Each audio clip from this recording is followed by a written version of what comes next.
Le silence pesait plus lourd que le rôti sur la table. Un silence assourdissant qui résonnait dans chaque recoin de notre salle à manger parisienne. Chaque rire étouffé, chaque chuchotement complice, chaque regard échangé entre les membres de ma famille me transperçait comme des aiguilles glacées. J'étais là, au bout de la grande table en bois massif, un fantôme invisible dans ma propre maison. Mon assiette, autrefois un symbole d'abondance et de partage, restait pleine, intouchée, tandis que mon verre, vide, reflétait le néant de ma présence. Mon cœur, lui, était une coquille brisée, vidée de toute substance. C'était le dîner d'anniversaire de ma belle-sœur, Chloé, qui célébrait ses 25 printemps aujourd'hui. Elle rayonnait, un sourire éclatant illuminant son visage, entourée de sa mère, ma tante Isabelle, de son frère, Thomas, et de ses grands-parents maternels. Ils formaient un cercle chaleureux, un îlot de bonheur dont j'étais irrémédiablement exclue. Et moi, j'étais une simple spectatrice, une intruse dans ce tableau familial idyllique. Depuis des mois, cette froideur m'enveloppait, une chape de glace qui s'épaississait chaque jour un peu plus. Un mur invisible, fait de non-dits et de jugements silencieux, s'était érigé entre nous, me coupant du monde que j'avais patiemment construit. La raison de cette mise au banc, une phrase lancée un soir de dispute, qui résonnait encore dans les profondeurs de mon âme comme un glas funèbre, martelant ma conscience, ne pense même pas venir à Paris. C'était ma mère, Anne, qui l'avait prononcé, un venin distillé avec une précision chirurgicale, chaque mot imprégné d'une intention malveillante. Elle parlait de ma grand-mère, Élise, la femme que j'aimais d'un amour inconditionnel, celle pour qui j'aurais tout sacrifié, mes rêves, mes ambitions, ma propre identité. Mais ce qu'elle disait n'était pas la vérité, pas toute la vérité. Et ce mensonge insidieux, cette demi-vérité perfide, avait empoisonné chaque recoin de notre vie, chaque interaction, chaque pensée. J'avais essayé, désespérément, de parler, d'expliquer, de me défendre, de déconstruire cette toile d'araignée de calomnie. En vain, leurs regards étaient des lames affûtées, leur silence des condamnations sans appel, des verdicts prononcés sans procès. Chloé, ma belle-sœur, celle que j'avais élevée comme ma propre sœur depuis ses 5 ans, celle que j'avais aimée et protégée plus que tout, me regardait maintenant avec une distance glaciale, une indifférence qui me déchirait l'âme. Ses yeux, autrefois remplis d'amour, de confiance et d'admiration, étaient maintenant des miroirs reflétant le mépris, le doute et une profonde déception. Chaque jour qui passait était une torture psychologique, chaque repas partagé, un supplice insoutenable. Je me sentais étouffée par cette injustice criante, par ce poids écrasant de leur jugement implacable, par cette solitude abyssale. Je voyais ma tante Isabelle essayer de faire bonne figure, de maintenir une façade de normalité, de préserver les apparences pour le bien de la famille. Mais je savais qu'elle souffrait aussi, en silence, rongée par cette accusation infondée qui la rabaissait et la salissait. Elle ne comprenait pas pourquoi je ne me battais pas plus fort pour nous, pour notre honneur, pour la vérité. Mais comment se battre contre des fantômes, contre des mots qui avaient repris racine dans leurs esprits, devenant des vérités inébranlables? Ce soir, alors que Chloé, inconsciente du drame qui se jouait, soufflait ses bougies d'anniversaire, je me suis promis que ça allait changer. Je ne pouvais plus vivre dans cette prison de silence, de reproches et de suspicions. J'allais briser ce mur d'incompréhension, coûte que coûte. Je devais la vérité, non seulement pour moi, mais aussi pour ma grand-mère, et paradoxalement, pour notre famille tout entière. Le moment était venu. Mon cœur battait la chamade dans ma poitrine. Une tempête se préparait en moi, prête à éclater. Je sentais une force nouvelle monter en moi, une détermination inébranlable, une rage froide. Je devais parler. Je devais révéler ce que personne ne savait, ce que j'avais gardé secret pendant si longtemps, pour les protéger, pour préserver leur innocence. Mais ce secret, cette protection bien intentionnée, était devenu notre prison, notre bourreau silencieux. Je devais les libérer, même si cela signifiait tout détruire avant de pouvoir reconstruire, même si cela impliquait de faire face à une douleur encore plus grande. La main tremblante, j'ai posé ma fourchette sur la table. Le bruit métallique, infime dans le brouhaha ambiant, a résonné dans le silence de mon isolement, attirant l'attention. Tous les regards se sont tournés vers moi, enfin. Des regards interrogateurs, agacés, certains même empreints d'une pointe de curiosité. C'était ma chance. Ma seule chance de tout changer, de reprendre le contrôle de ma propre histoire. J'ai pris une profonde inspiration, sentant l'air froid remplir mes poumons, purifiant mon esprit. La vérité, aussi douloureuse soit-elle, devait éclater au grand jour, pour que nous puissions enfin respirer, pour que je puisse enfin respirer. Mon regard s'est posé sur Chloé, puis sur ma tante Isabelle. Leurs visages, leurs expressions, leurs âmes étaient des livres ouverts pour moi. Je devais être forte, pour eux, pour nous. J'ai ouvert la bouche, sentant les mots se former, lourds de sens, prêts à exploser, à déverser leur torrent de révélations. Le dîner, la fête, tout allait basculer dans l'instant, je le savais. Et j'étais prête à affronter les conséquences, quelles qu'elles soient, aussi terribles soient-elles. Car la vérité, même amère, est toujours préférable au mensonge, à l'illusion. Et ce soir, la vérité allait enfin être révélée, dans toute sa brutalité. Le poids de ce secret m'avait écrasé pendant des mois, me privant de mon souffle, de ma joie de vivre. Chaque jour était un fardeau insupportable. Chaque nuit, une insomnie peuplée de cauchemars. Je revoyais la scène, les visages accusateurs, les murmures incessants, les chuchotements malveillants. Ne pense même pas venir à Paris. Cette phrase, prononcée avec tant de conviction par ma mère, avait semé le doute, la discorde, la désintégration. Et moi, j'avais laissé faire. J'avais laissé cette graine de poison germer, grandir, s'épanouir, étouffer tout ce que nous avions construit avec tant d'amour et de dévouement. Mais plus maintenant. Je ne pouvais plus supporter ce silence assourdissant, cette indifférence blessante, cette injustice flagrante. J'étais une femme brisée, oui, mais pas vaincue. J'allais me battre, non pas avec des poings, mais avec la vérité. La seule arme capable de percer les cœurs endurcis, de briser les chaînes de l'ignorance. J'ai regardé ma mère, Anne, celle qui avait allumé la mèche de cette bombe à retardement. Son visage était impassible, ses yeux perçants, emplis d'une satisfaction malsaine. Elle savourait ma détresse, ma solitude, ma déchéance. Elle pensait avoir gagné, mais elle se trompait lourdement. Elle ne savait pas ce qui allait se passer. Personne ne le savait, sauf moi. Et bientôt, tout le monde le saurait, dans toute sa cruauté. Le moment était venu de lever le voile, de déchirer le tissu des mensonges et des illusions, de révéler la vérité, aussi choquante, aussi dérangeante soit-elle. Mon cœur battait à tout rompre, un tambour de guerre résonnant dans ma poitrine, mais ma voix serait ferme, inébranlable. Ma détermination, inébranlable. J'allais parler. Et ils allaient m'écouter, qu'ils le veuillent ou non. Pour la première fois depuis des mois, j'allais être entendue, ma voix allait porter.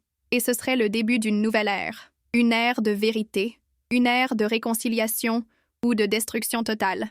Mais au moins, ce serait la fin de ce purgatoire, la fin de cette torture silencieuse, la fin de cette vie de fantôme. Je me suis redressée, sentant chaque muscle de mon corps se tendre, chaque fibre de mon être se préparer au combat. Le souffle court, mais l'esprit clair, aiguisé comme une lame. Le moment était venu. Le silence était palpable, l'attente insoutenable, presque suffocante.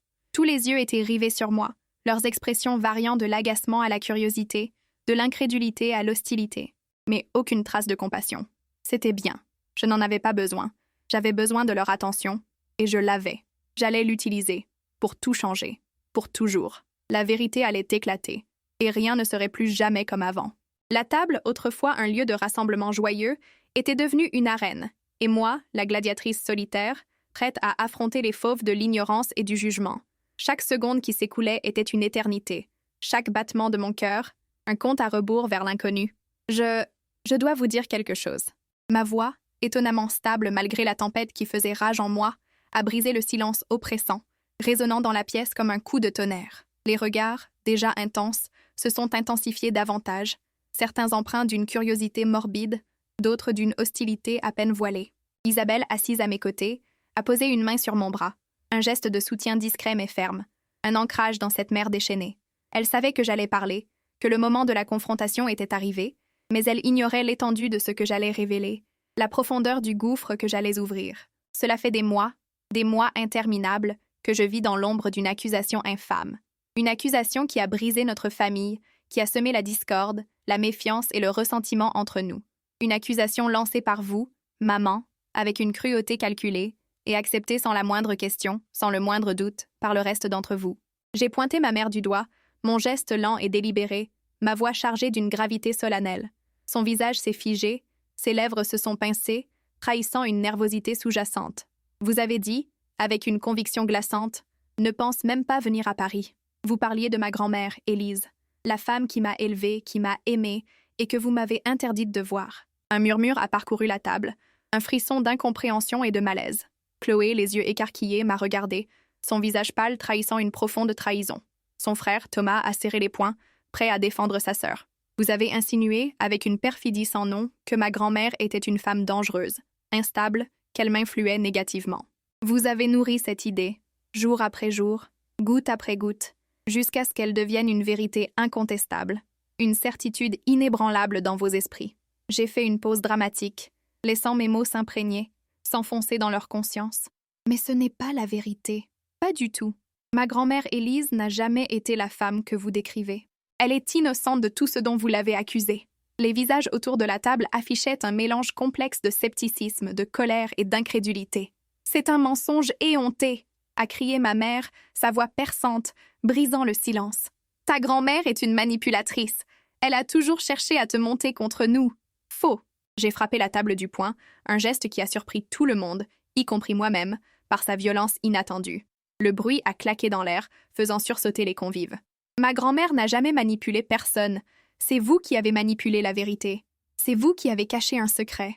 Un silence de mort est tombé, plus lourd que jamais. Les yeux de Chloé se sont remplis de larmes, ceux d'Isabelle de stupéfaction, d'une incompréhension totale. Thomas s'est levé d'un bond, son visage déformé par la confusion. « Quoi? De quoi tu parles? Qu'est-ce que tu racontes? » Je parle de la vérité, Thomas. La vérité que j'ai cherchée pendant trop longtemps. La vérité qui a détruit ma relation avec vous tous, qui a empoisonné nos vies. J'ai regardé Chloé, son visage pâle, ses yeux fixés sur moi, cherchant une explication, une échappatoire. « Chloé, je sais que c'est difficile à entendre, mais la raison pour laquelle vous m'avez interdite de voir ma grand-mère, c'est parce qu'elle détenait un secret qui vous concerne, un secret qui vous ruinerait. » Les larmes ont commencé à couler sur ses joues, traçant des sillons sur sa peau. « Mais pourquoi? Pourquoi nous aurais-tu caché ça? » Sa voix était un murmure brisé, à peine audible. « Parce que je ne savais pas. Et quand j'ai commencé à chercher, j'ai compris que ce secret était bien plus grand que je ne l'imaginais. Le choc était palpable, une onde de stupeur traversant l'assemblée. Ma mère s'est effondrée sur sa chaise, le visage livide, comme si elle venait de recevoir un coup fatal. Isabelle m'a serré le bras plus fort, son regard interrogateur, cherchant à comprendre le sens de mes paroles. Il y a des années, ma grand-mère Élise a découvert quelque chose qui mettait en péril l'héritage familial, la fortune que vous avez tous si précieusement gardée. J'ai senti ma gorge se serrer, les mots devenant difficiles à prononcer. Elle a découvert que l'argent qui a servi à acheter cette maison, cette entreprise familiale, tout ce que vous possédez, n'était pas légalement acquis. J'ai regardé ma mère, son visage déformé par la colère et l'incrédulité. Le secret de ma grand-mère était que l'oncle Henri, votre père, maman, avait détourné des fonds d'une fondation caritative il y a 40 ans. Des millions d'euros destinés aux enfants malades. Les visages autour de la table étaient un mélange complexe de choc, de confusion, de colère et de trahison. « C'est impossible !» a crié ma mère, reprenant ses esprits. « Mon père était un homme honorable. C'est une invention de ta grand-mère pour se venger. » Non, elle ne s'est pas vengée, maman. Elle a gardé le secret. Elle a essayé de le faire taire, de le réparer discrètement. Mais quand elle a vu que vous continuiez à vivre dans le luxe, sans jamais reconnaître la source de cette fortune, elle a commencé à douter. Mon regard s'est posé sur Isabelle. Ses yeux étaient remplis de larmes, mais aussi d'une compréhension nouvelle, d'une lumière qui s'allumait enfin. J'ai laissé l'accusation peser sur ma grand-mère parce que je ne pouvais pas trahir sa confiance. Je ne pouvais pas révéler son secret sans avoir toutes les preuves. J'ai senti la colère monter en moi, une colère froide et justifiée, une indignation profonde.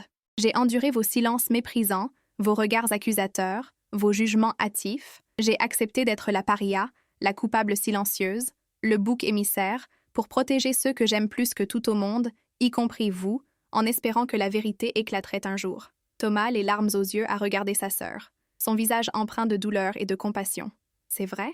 Dis-moi que ce n'est pas vrai. » Chloé, effondrée sur sa chaise, a hoché la tête, incapable de parler, ses sanglots étouffant ses mots. « J'ai vécu un enfer, mes amis, un enfer de solitude, d'incompréhension et de culpabilité. J'ai vu ma grand-mère souffrir à cause d'une accusation infondée, la voir se consumer à petit feu. J'ai vu ma famille s'éloigner de moi, me haïr, me rejeter, alors que je cherchais la vérité pour nous tous. Ma voix a tremblé, chargée d'émotion. Et tout ça, pourquoi? Pour un secret qui nous a tous détruits, qui a déchiré notre famille. J'ai pris une profonde inspiration, sentant le poids de mes mots. Mais ce soir, c'est fini. Le secret est révélé. La vérité est là, nue, implacable. Et maintenant, c'est à vous de décider ce que vous en ferez. C'est à vous de choisir entre la haine et le pardon, entre le mensonge et la reconstruction. Le poids de mes mots flottait dans l'air, lourd, palpable, écrasant. Personne n'osait parler. Leurs visages étaient des masques de stupeur, de confusion, de honte.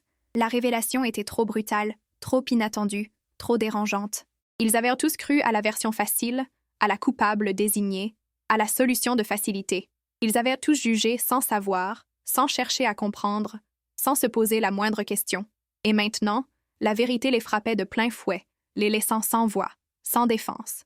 Je me sentais vidée, épuisée, mais aussi étrangement libérée. Le fardeau que j'avais porté pendant si longtemps venait de s'envoler, laissant derrière lui un vide immense. La douleur était toujours là, mais elle était différente. C'était la douleur de la vérité, pas celle du mensonge. Isabelle a serré ma main, son regard rempli d'une tendresse infinie, d'une compréhension profonde. Elle ne m'en voulait pas, elle comprenait. Elle avait toujours cru en moi, au fond d'elle, et maintenant, elle avait la confirmation de mon amour inconditionnel. J'ai regardé Chloé. Ses larmes coulaient à flots, mais il y avait aussi une lueur de soulagement dans ses yeux, une étincelle d'espoir. Le poids de son propre secret venait d'être partagé, allégé. Elle n'était plus seule. Elle n'était plus obligée de vivre dans la peur constante que la vérité éclate. Mais la réaction de ma mère était différente. Son visage était déformé par la rage, par la fureur. Elle ne pouvait pas accepter que son jugement ait été erroné, que sa version des faits ait été un mensonge, une calomnie. Elle cherchait désespérément un moyen de se défendre, de rejeter la faute sur quelqu'un d'autre. Mais il n'y en avait pas. La vérité était là, nue, implacable, et elle était dévastatrice, anéantissante. « C'est un mensonge, un tissu de mensonges !» a hurlé ma mère, se levant brusquement de sa chaise, la renversant avec fracas. Ses yeux lancèrent des éclairs de fureur, mais sa voix, bien que stridente, trahissait une panique grandissante, une peur viscérale d'être démasquée. Elle ne pouvait pas supporter l'idée d'avoir eu tort, d'avoir accusé sa propre mère sans le moindre fondement, d'avoir semé la discorde sur la base de ses propres préjugés. « C'est une invention pour protéger ta grand-mère. Mon père n'aurait jamais fait ça. C'est impossible !» Elle s'accrochait désespérément à sa version des faits, à son illusion de vérité. « J'ai les preuves, maman. » J'ai sorti de ma poche intérieure une petite clé USB, un objet insignifiant en apparence, mais lourd de révélations. Les relevés bancaires détaillés, les documents de la fondation, les témoignages des anciens employés, les aveux de l'oncle Henri, enregistrés par ma grand-mère avant sa mort. Tout est là, enregistré, daté, incontestable. J'ai tout gardé, précieusement, au cas où la vérité devrait un jour éclater. Le silence est revenu, plus lourd encore, un silence de mort qui pesait sur chaque âme présente. Le visage de ma mère est devenu cendre, ses traits se sont figés dans une expression de terreur. Elle savait que je ne bluffais pas. Elle savait que la vérité était là, incontestable, irréfutable, prête à la consumer. Chloé, qui était restée prostrée, le visage enfoui dans les mains, a levé la tête. Ses yeux, rouges et gonflés par les larmes, se sont posés sur la clé USB, puis sur moi, cherchant une confirmation, une explication. C'est vrai? Sa voix était à peine un murmure, un souffle brisé. Je suis tellement désolée. Pour tout. Elle a éclaté en sanglots, un sanglot profond, déchirant, mais aussi étrangement libérateur. C'était le cri d'une âme tourmentée, qui trouvait enfin le chemin de la rédemption. Thomas s'est approché d'elle, l'a prise tendrement dans ses bras, la serrant fort. « Pourquoi tu n'as rien dit, Chloé? Pourquoi tu nous as caché ça? Pourquoi nous as-tu laissé croire le pire? » Sa voix était pleine de douleur, mais aussi d'une compassion infinie, d'un amour fraternel inébranlable. J'avais honte, Thomas. J'avais tellement honte de mes erreurs, de mes faiblesses. Et j'avais peur, peur de vous décevoir, peur de tout perdre, peur de votre jugement. Elle a regardé Isabelle, ses yeux implorants. « Tante Isabelle, je suis tellement désolée pour la douleur que je t'ai causée. » Isabelle, les larmes aux yeux, la serrait fort contre elle, un geste d'amour inconditionnel. Mon amour. Ces mots étaient un murmure, un pardon silencieux. La scène était déchirante, mais nécessaire. C'était le début de la guérison, le premier pas vers la réconciliation. Et vous, maman, vous avez préféré croire au pire. Vous avez préféré détruire notre famille, la déchirer de l'intérieur, plutôt que de chercher la vérité, de vous poser la moindre question. J'ai senti une pointe d'amertume dans ma voix, une rancœur tenace. Vous avez jugé ma grand-mère, vous l'avez condamnée sans appel, sans la moindre preuve, juste sur des rumeurs infondées et des préjugés tenaces. Ma mère a reculé, son visage se tordant de rage et de honte, une expression de défaite gravée sur ses traits. Elle n'avait plus de mots. Elle était démasquée. Et c'était insupportable pour elle, une humiliation publique. Et moi, j'ai laissé faire. J'ai laissé cette injustice s'installer, s'enraciner. J'ai laissé ma grand-mère souffrir en silence, la voir se consumer à petit feu. J'ai laissé ma famille s'enfoncer dans la culpabilité, la voir se haïr. J'ai regardé Isabelle, mes yeux remplis de remords. Je suis désolée, ma chère tante. Je n'aurais jamais dû te laisser porter ce fardeau seule. J'aurais dû parler plus tôt, affronter la vérité. Isabelle a secoué la tête, un sourire triste sur les lèvres. Tu as fait ce que tu pensais être juste, Amélie. Tu as protégé ta grand-mère, et je t'en suis reconnaissante. Ces mots ont été un baume sur mon cœur blessé, une caresse apaisante. C'était la première fois qu'elle prononçait mon prénom avec une telle tendresse, une telle compréhension, depuis des mois. La tension dans la pièce était insoutenable, palpable, presque électrique. Chloé, toujours dans les bras de son frère, a soudainement pâli, son visage devenant livide. Ses yeux se sont révulsés, roulant dans leurs orbites. « Chloé » a crié Thomas, la secouant doucement. Elle a vacillé, puis s'est effondrée, inanimée, son corps s'écroulant mollement. Un cri perçant a retenti dans la pièce. Isabelle s'est précipitée vers sa fille, le visage décomposé par l'angoisse. « Chloé! Chloé! Réponds-moi » La panique a envahi la pièce, se propageant comme une traînée de poudre. Thomas a essayé de la réanimer, de lui parler, de la secouer. Ma mère, malgré son choc et sa défaite, a réagi instinctivement, appelant les urgences d'une voix tremblante. J'étais là, impuissante, regardant la scène se dérouler sous mes yeux, le cœur serré.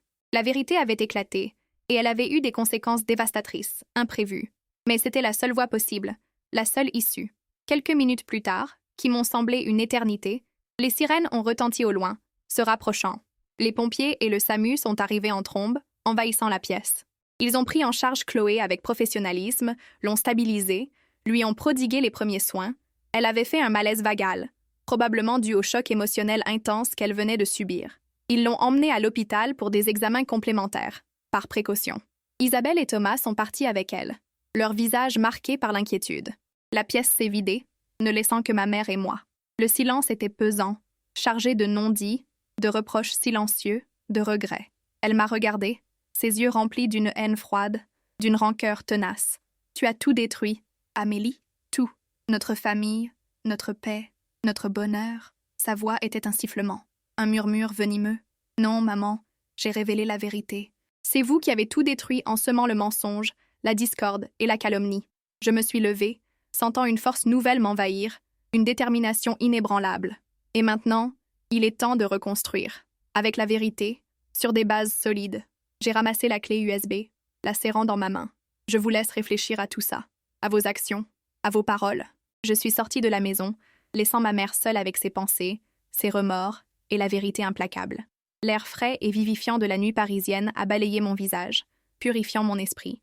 Je me sentais épuisée, vidée de toute énergie, mais aussi étrangement en paix, un calme inattendu m'envahissant. Le chemin serait long, semé d'embûches, de doutes et de douleurs. Mais au moins, nous avions une chance de reconstruire, de pardonner, de guérir les blessures profondes. La vérité, aussi douloureuse soit-elle, était le seul fondement solide sur lequel bâtir un avenir. J'ai sorti mon téléphone, j'ai envoyé un message à Isabelle, un simple mot. « Je suis là.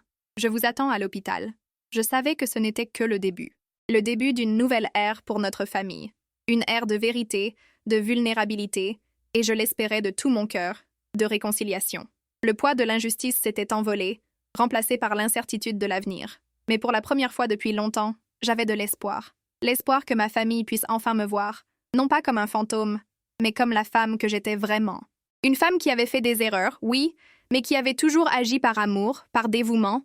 Une femme qui avait porté un lourd secret pour protéger ceux qu'elle aimait plus que tout. Une femme qui, enfin, avait trouvé la force de révéler la vérité, même si cela signifiait tout faire exploser, tout remettre en question. Et maintenant, nous allions affronter les conséquences ensemble, en tant que famille. Une famille brisée, certes, mais une famille qui avait une chance de se reconstruire sur des bases solides. Des bases de vérité et de pardon. La nuit était profonde, mais une lueur d'espoir brillait à l'horizon, une promesse de jours meilleurs. Le chemin serait long, mais je n'étais plus seule. Et ça, c'était le plus important.